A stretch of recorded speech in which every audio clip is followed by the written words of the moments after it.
Hello, everybody. Welcome back to Lincoln Journal-Star's Life in the Red podcast. As always, Luke Mullin and Amie Just here with you to break down some of the action from the last week in Husker athletics. We got a volleyball spring match, some baseball, some softball results to talk about too. But today it's a fun episode. It's the season finale, and we'll go big picture at the end. Talk a little bit about the last year in Husker athletics, and a little bit hard to believe another year of the podcast here in the books. Time goes by weirdly. Like, the days are long, the weeks are short. But yeah, no, I'm ready for a little bit of a break. Yeah, once we got out of football season, a little bit different, basketball, and now we're into the spring. We're able to look a little bit more long term as we will when we wrap up the season here. But wanted to of course go over the volleyball team spring match. It was really good to get a look at maybe how the team might look a little bit different this season. And this year held the match in Kearney, always taking that different places, and great chance for, some of these different Nebraska towns to show out and support the team. And it seemed like a very, very celebratory, positive vibe out there, right? Yeah, it was a fun day. The weather was good outside, so all the people standing in line weren't getting rained on or anything like that. Beautiful day outside, beautiful day inside. It was really special, as those spring matches always are. When they take them on the road. It's fun. I wish football could do something similar, but it just doesn't quite work that way. But yeah, I love it. It's super fun. And there was some good volleyball happening, which is always a good sign to see. Yeah, great tradition. And of course, good opportunity for the team to get a scrimmage in, and played Denver this season. Swept them 3-0, took care of business in all three of those sets. And you kind of expect that, of course, but, really the rotation, getting all those players, accustomed to playing with each other. That's a big focus of the spring match. And in terms of the players on the court, who kind of stood out to you as really kind of impressing in this one? Yeah, the person I wanted to watch the most was Lindsay Krause. Just the way that her season ended last year with her injury to her foot ankle area. She looked good. She looked explosive. She didn't look as explosive, but that's fine. That's to be expected. She's still working through some things. She said she doesn't feel any pain anymore, but she still has a cankle from just everything that she's been through there. So still working through some things. But yeah, she's super happy to be back out there. So hopefully she can continue on that trajectory of, being back to, the Big Ten Player of the Week caliber player that she was before she got hurt. And then I couldn't stop watching Andy Jackson. Her slide attack is incredible when she gets to deploy it. She's going to be a menace, I think, this season for people. And then we got the first look at the freshman. Skylar Pierce looked really good. She played a lot because of their limited depth at outside right now. And then Olivia Malk, defensive specialist from Bennington. She couldn't have had a hotter start. Her first time in a Husker uniform, she had a service ace. Perfect. And for the week that she'd had, glad that she got that opportunity. As I told her, I couldn't imagine having to compartmentalize volleyball with losing your family home with all in the same week. It's incredible what she's been able to do with that. Yeah, and from the on-court perspective too, Lainey Choboy, Lexi Rodriguez, there's so much defense on this team already. You add Olivia into the mix and just even more depth there, and added strength to that team. And I agree with you. Skylar Pierce, I was very impressed with her. Just the natural talent, the natural swing too, but just the way that she looked, composed, calm out there. Yes, it's a spring match too, but you're a young player, getting your first time out there with the team. She looked every bit, the key contributor that of course they're going to expect her to be. And, always with the spring match, good to get a look at those new Huskers, but, the transfers, they weren't in yet. So that, that'll still change things, as you move forward to the fall. But with all the talent coming back from this last year, that national runner-up team, they look really good again. Yes, they do. And all of them have played together. They'll have the transfers incoming, but this group is mostly played with each other for a year. You add those 2 freshmen, but they got in beach, they got in all of the spring practices. So they've really, kind of come into the fold really well. I'm very interested to see how the outside battle shakes out this fall. There are plenty of talented people in that room, so it'll be interesting to watch that one unfold. Yeah, going to be quite the preseason for the Husker volleyball team there in the fall. And on the topic of another fall sport, briefly to talk about football, the transfer portal was still briefly open there last week when we were wrapping up. And second, transfer portal player entering in, second scholarship transfer from Nebraska, Ruquan Buckley, was a D-line recruit and contributed there for a couple seasons. Switched offensive line, and now it appears like he might be going back to defense. He's transferring to Michigan State. Kind of an interesting collegiate career, but really you talk to any of his teammates and his coaches, he was really a well thought of guy, a good leader in that in those line rooms. Yeah, absolutely. And moving to offensive line from defensive line, like it's a harder position change than you might think it would be.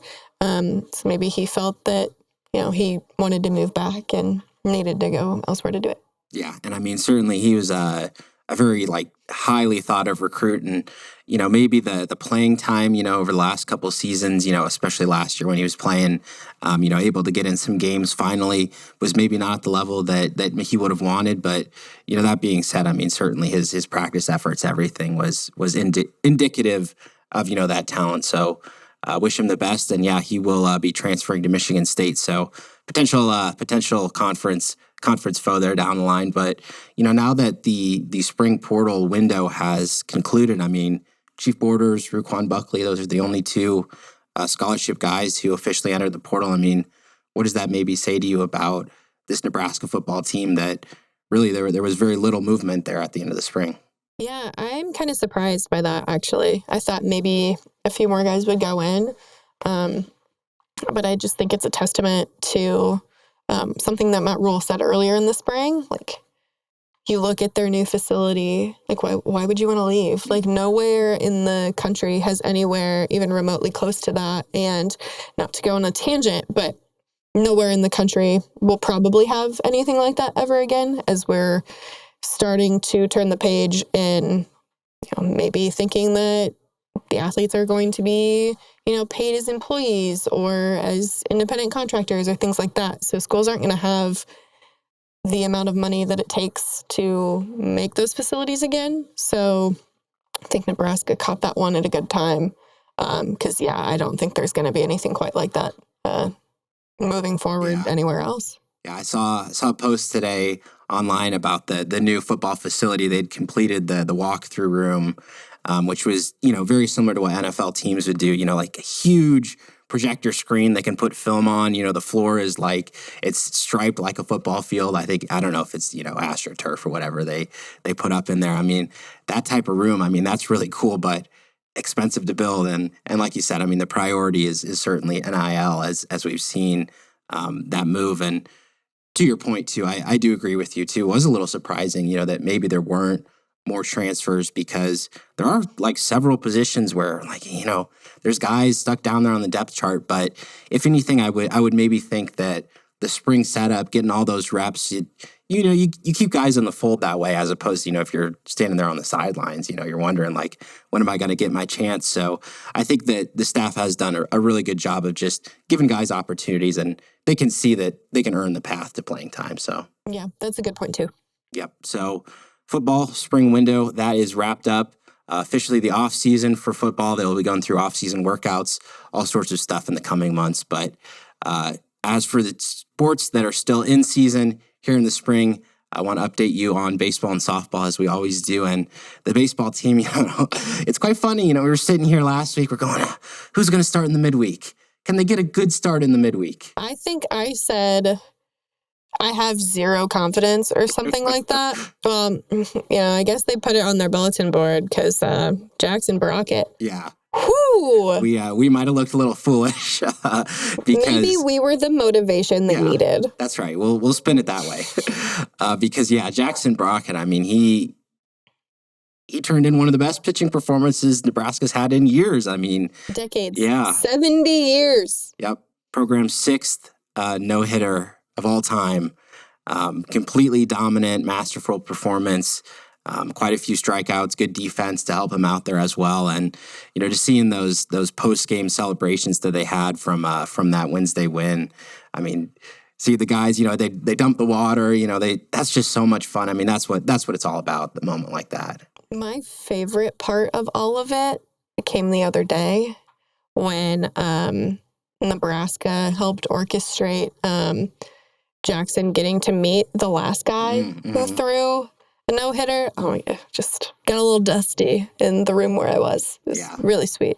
Different generations united by the same sport, same achievement. Both lefties. Yeah.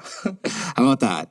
So, I mean, really, congrats to Brockett on that performance, but good for the Nebraska baseball team who's had been struggling some of those midweek games. I mean, that was a huge boost for them, and I think it's safe to say that Brockett, he's earned the right. He will be starting Nebraska's midweek finale. That is today as we record this Wednesday against South Dakota State. So maybe not another no-hitter. That might be a little bit much to ask for him, but certainly, he's coming off a strong performance. They'll be eager for another one from him because it is the crunch time of the season.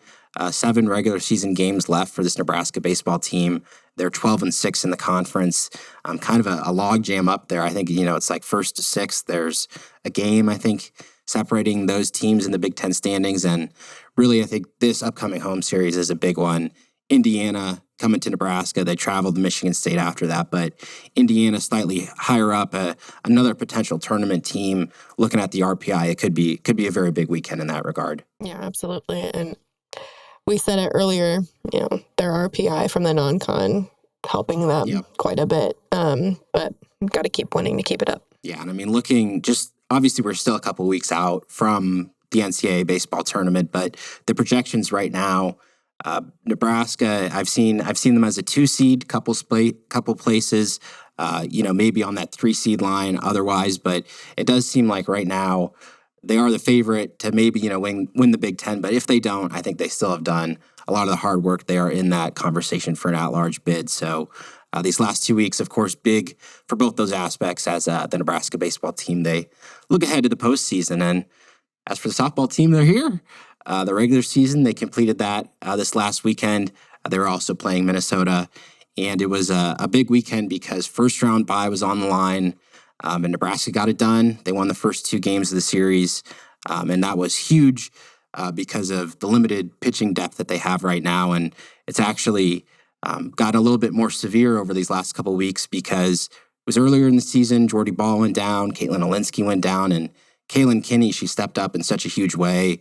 I think she's thrown like 180 innings this season. And this series against Minnesota, she was limited. I talked to head coach Rhonda Revelle, just kind of a minor injury that just kind of flared up, something that she'd been able to get through some of those last couple of weeks, but it really held her out of that series. And I mean, credit to Sarah Harness, who threw 16 2/3 of the 20 innings to get that done. And Rhonda Revelle, she said that you don't see that too often, pitcher pitching 3 days in a row and doing it at a high level like she did. That's crazy.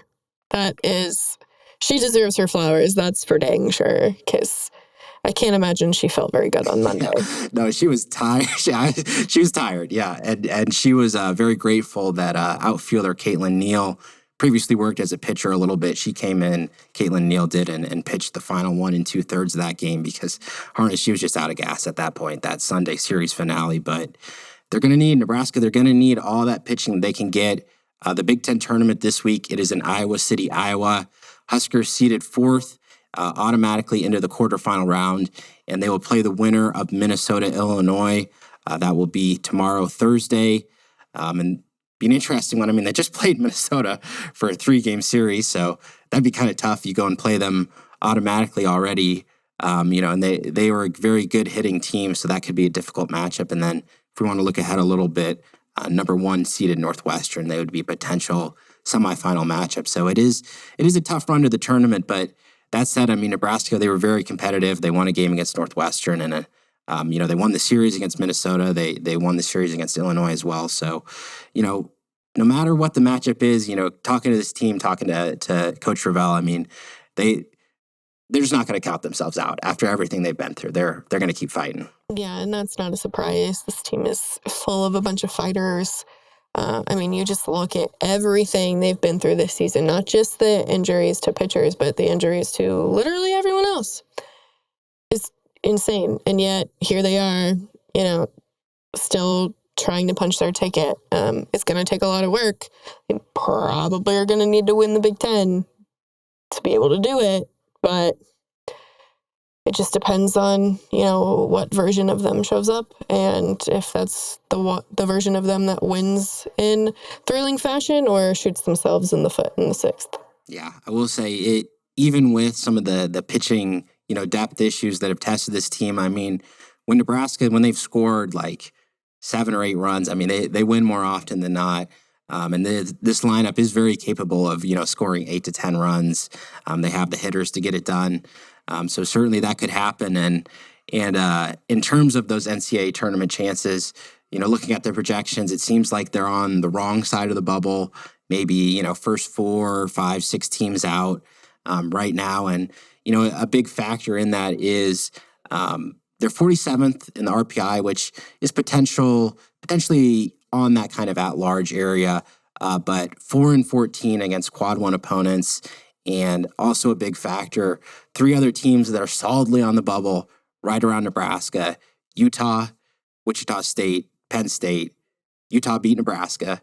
Wichita State beat Nebraska twice, and Penn State took 2 or 3 from Nebraska. So 3 other bubble teams with the head-to-head advantage.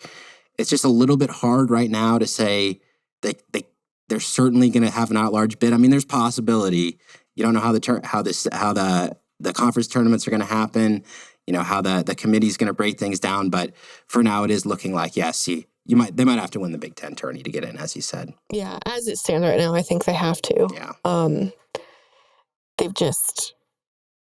They've shot themselves in the foot in a lot of games that have mattered. And it's unfortunate because, they'd be fun to watch in the postseason. Yeah. But hey, I'm never counting them out, ever. I know. Could be bottom of the 7th, 2 outs. It could be down like 10 runs. You never know. You never know with this team. You certainly do not, especially if you've got, they're back to the top of the lineup. Yeah. You never know. Yep. And that player at the top of the lineup, that is shortstop Billy Andrews, who today was announced to the first team All Big Ten. That is 4 years, 4 All Big Ten honors. She was a 3-time first team selection, 1-time second team. The all-time home run leader here at Nebraska. Tremendous softball career. Other honors: Sydney Gray, great power hitting third baseman. She was selected to the second team. And then freshman outfielder Sammy Bland, having a tremendous year. She was on the all-freshman team. So those all-conference honors for the Nebraska softball team. Again, they'll be in action this week in the Big Ten softball tournament. They've been really fun to follow along all year. So I'll be following along, seeing how they do in that conference tournament. So that's what sports are going on right now. I promised we'd look a little bit big picture, and as it is, our season finale, I thought, we can hit out some grades for the past year in Husker athletics, not the calendar year, the academic year, August to May. Highlight a couple of the big sports, how we think the past year went. So of course, we'll start with football. What are you grading the past year in Husker football? Well, I don't know how to grade this. Do I grade it on a curve? No, I'm kidding. Happy finals, everyone. Them not making a bowl game, that does not constitute a passing grade. But then you look at all of the work that they've put in the off season and getting Dylan Raiola here, a very good recruiting class outside of him as well. So I give him a C because the recruiting class to me is an A. The season preceding said recruiting class is an F. So I met in the middle. Valid. And I'm gonna be nicer. I'm gonna give him a B or a B minus maybe. Because I do totally agree with you. I mean, from the on-field results, I mean, a 5-7 year, that's just not With good enough. all of those turnovers, Yeah. And losing the last however many games that they lost, didn't win a single game in November, went perfect in October, just needed one more to make the bowl game and couldn't do it. Yep, squandered one of the nation's best defenses. Mm-hmm. And I think it is interesting. We've heard from Matt Rule a lot. He said, we're a 5-7 team. Like, you got to earn the right to be a winning team, to have that mentality. So I think he would obviously agree that type of season was not good enough. But I feel like when you just look at what did Nebraska football accomplish this year? And from the on-field perspective, again, they didn't accomplish what they wanted to. But in terms of building the culture, in terms of developing players, in terms of setting themselves up for success, I think has been a tremendous year in that regard. And of course, Dylan Raiola is at the top of the list. I mean, he goes into that grade a ton for me, boosting that up, just like you said. I mean, he can change this program if he is the caliber of quarterback, if he does, to shake out that way in terms of his development, if Nebraska is able to get that best version out of him. And of course, don't want to pile too much pressure on him, as I just did in that previous sentence. Way to go!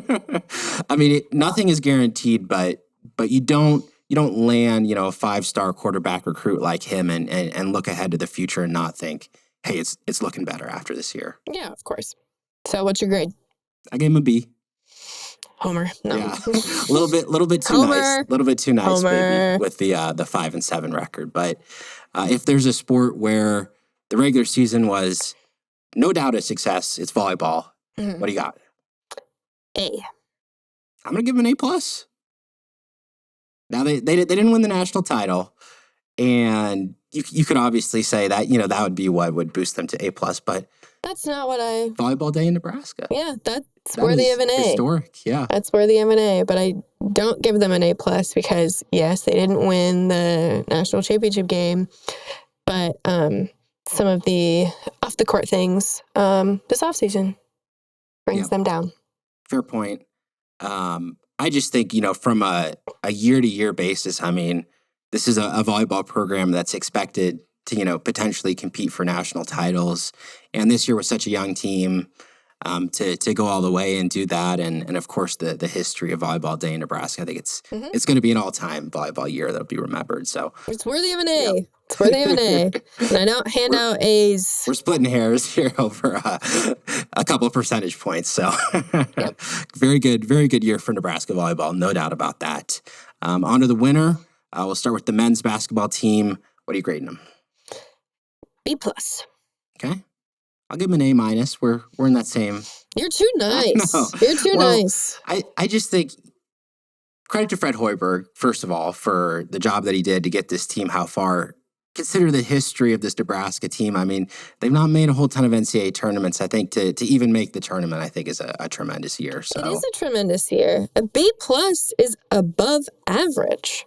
Well above average. But you mean to tell me that you're going to give a similar letter grade to volleyball and men's basketball? Well, there's different expectations. They're just winning a tournament game. I would have given them an A+. It doesn't matter. On the report card, it is what it is. You're right. And I do think also for the men's basketball team, I was also thinking it's been a good, start to the offseason as well. The roster's looking strong for next year as well. So maybe I was looking a little ahead in time with that grade. I'm thinking, they're gonna keep it up.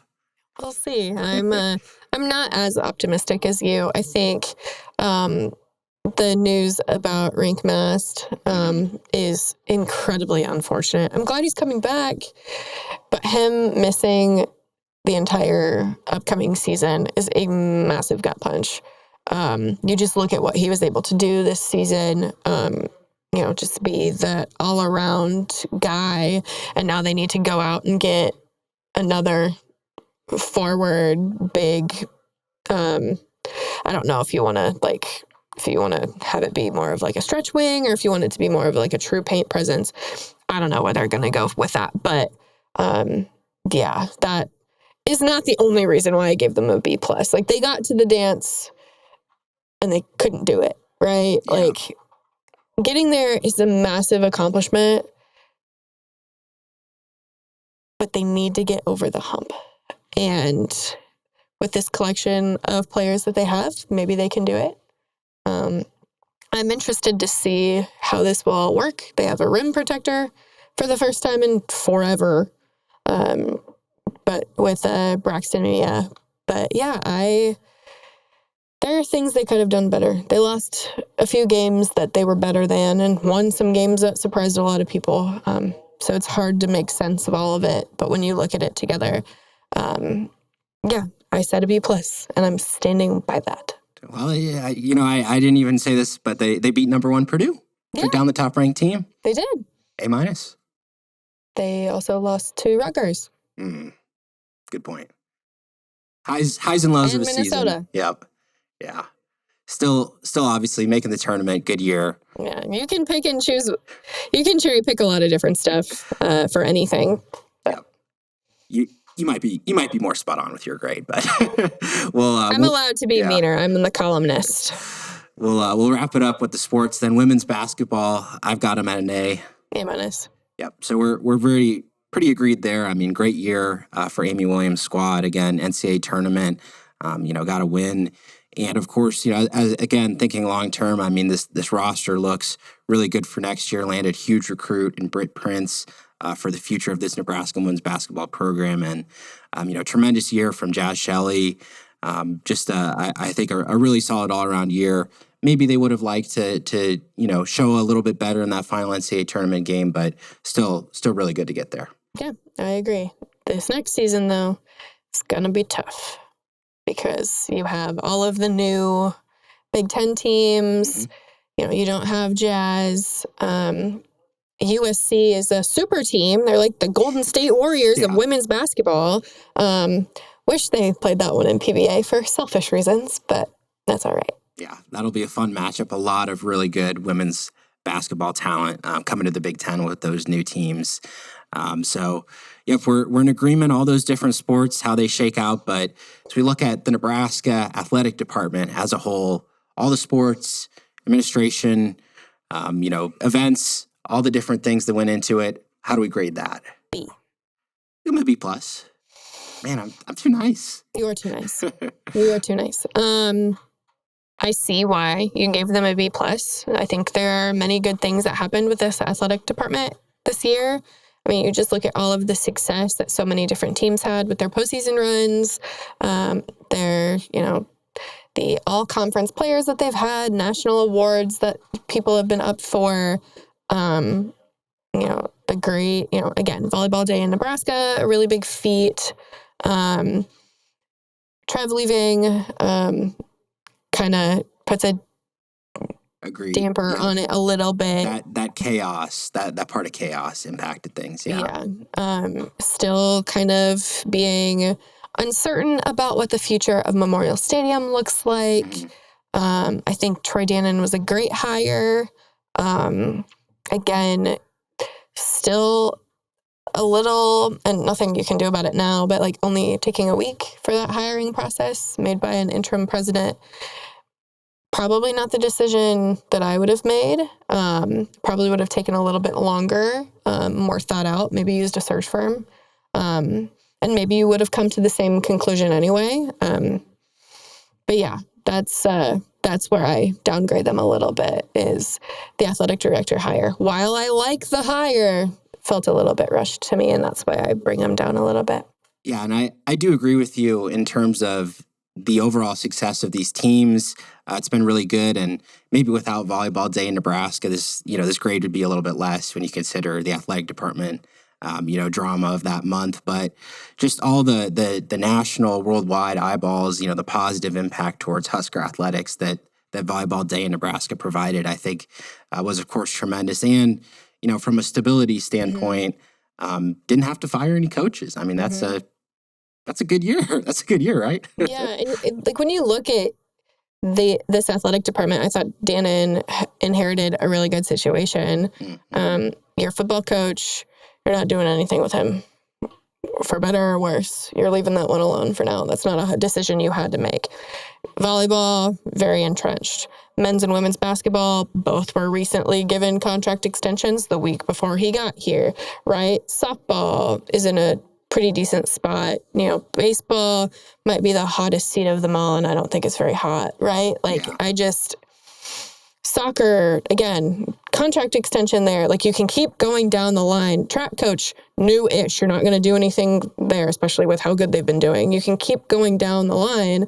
And honestly, the biggest thing I think that he's going to have to worry about, not necessarily in the near future, but not too far off in the distance, is you've got a lot of older coaches that may be getting closer to retirement.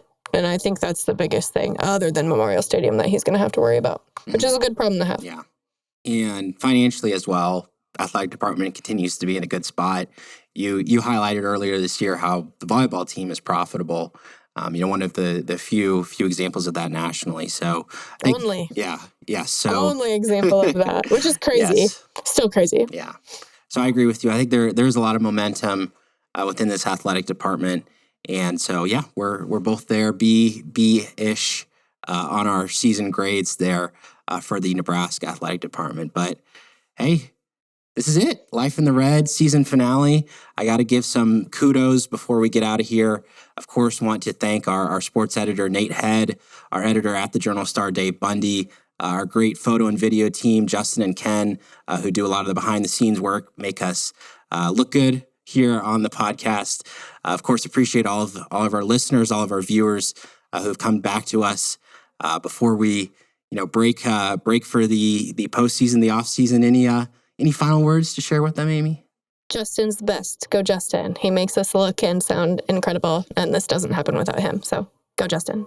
Agreed. Well, I will look forward. I'll share some recruiting updates with you over the summer, but we'll be back at it. Life in the Red.